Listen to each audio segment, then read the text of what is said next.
Here comes Grim.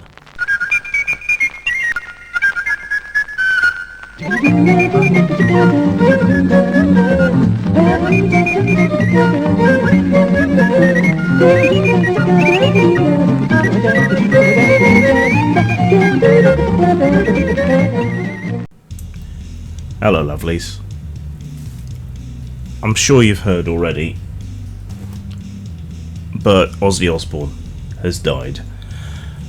And that feels like an event that is worth marking.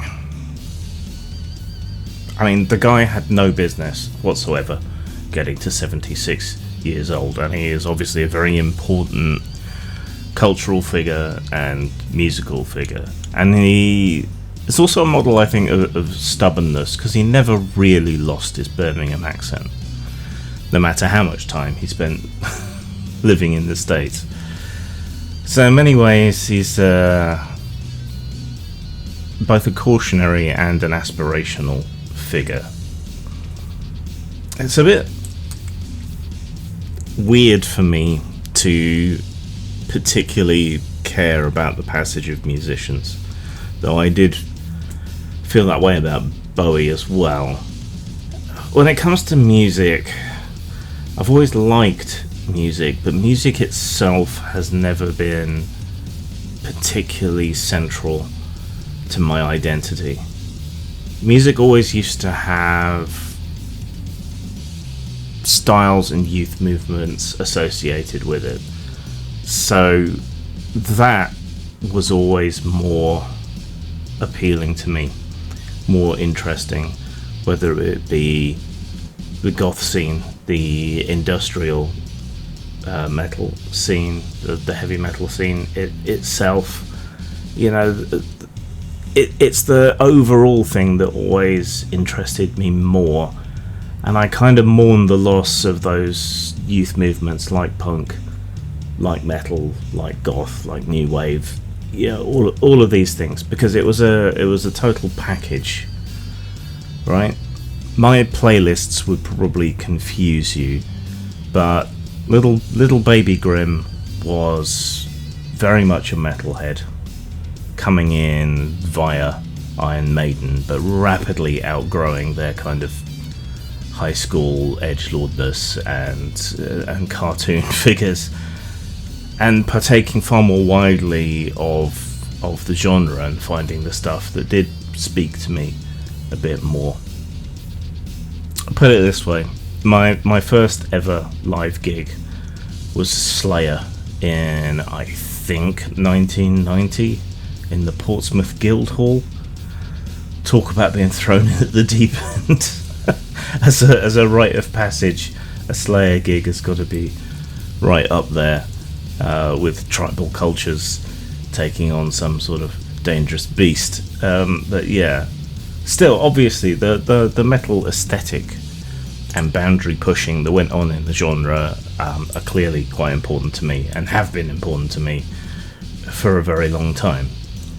Those sensibilities, those aesthetics, the nature of the lyrics, the way in which metal always kind of tweaked the nose of authority and pushed the boundaries of what was okay. Even when I didn't like the music, I felt that the metal scene had this thing about it, always trying to push the envelope. Yeah, what was bad taste? What was good taste? What could you get away with? What topics could you sing about that nobody else would sing about? Where was that point where you went from the underground to more popular awareness, where suddenly what you had been doing for years drew notice and ire? It's all part of that whole video nasty punk action comic milieu. It's all part of all that stuff that was influential on Little Baby Grim coming up. And you know, so metal music and Sabbath, and thus Ozzy, is all very important to that. Now, You can get lost in the weeds on this, but by and large, in aggregate, most people who are serious credit Black Sabbath as being the creators of metal music. And that's Black Sabbath with Ozzy. Right? And that means that the first heavy metal song that most people heard ever was Black Sabbath by Black Sabbath. It doesn't get much more, underlined in red pen than that, does it? What is this that stands before me could well have described the experience for a lot of people of hearing heavy metal via Black Sabbath for the first time ever.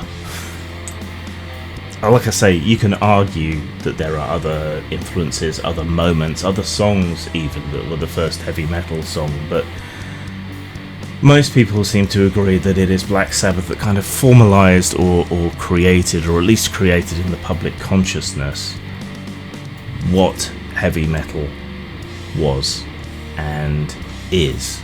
So, in a way, they created the whole genre and all of its subgenres in one moment, one song, one album. And Ozzy was hugely responsible for that. He was the organising force behind the band in the early days. And it was him that gave a book of black magic to a friend in the band that inspired that first song. So no Ozzy, no metal. It's that and the loss of Tony Iommi's fingertips, which are really responsible for the unique sound of heavy metal. Which is a great story about Tony's fingers. Go and look it up. But yeah, Ozzy and Sabbath created a whole new genre, and not many people can lay claim to that. That's important. Ozzy was important. Now, I was born in 75, end thereof. Metal had only been around 5 years then, and it wouldn't be long. I would be 4 years old when Ozzy left Black Sabbath due to his increasing problems with drugs and alcohol. And the Sabbath that was around once I was aware, conscious of music was quite different beast to that original Black Sabbath. And the Ozzy that was around in the 80s was a very different Ozzy to the Ozzy that had formed Black Sabbath and had created heavy metal music. This was very much a drugs and alcohol fueled Ozzy, who was a bit of a fat boy, bit of a bunter, and leaned hard into the trends of 80s metal, hair metal, softer rock and so on. And that was never really to my taste. So for much of his career, Ozzy was to me a washed up guy who had sold out. And it's only looking back now that I feel that was maybe a little bit unfair. But the dude had problems, definitely.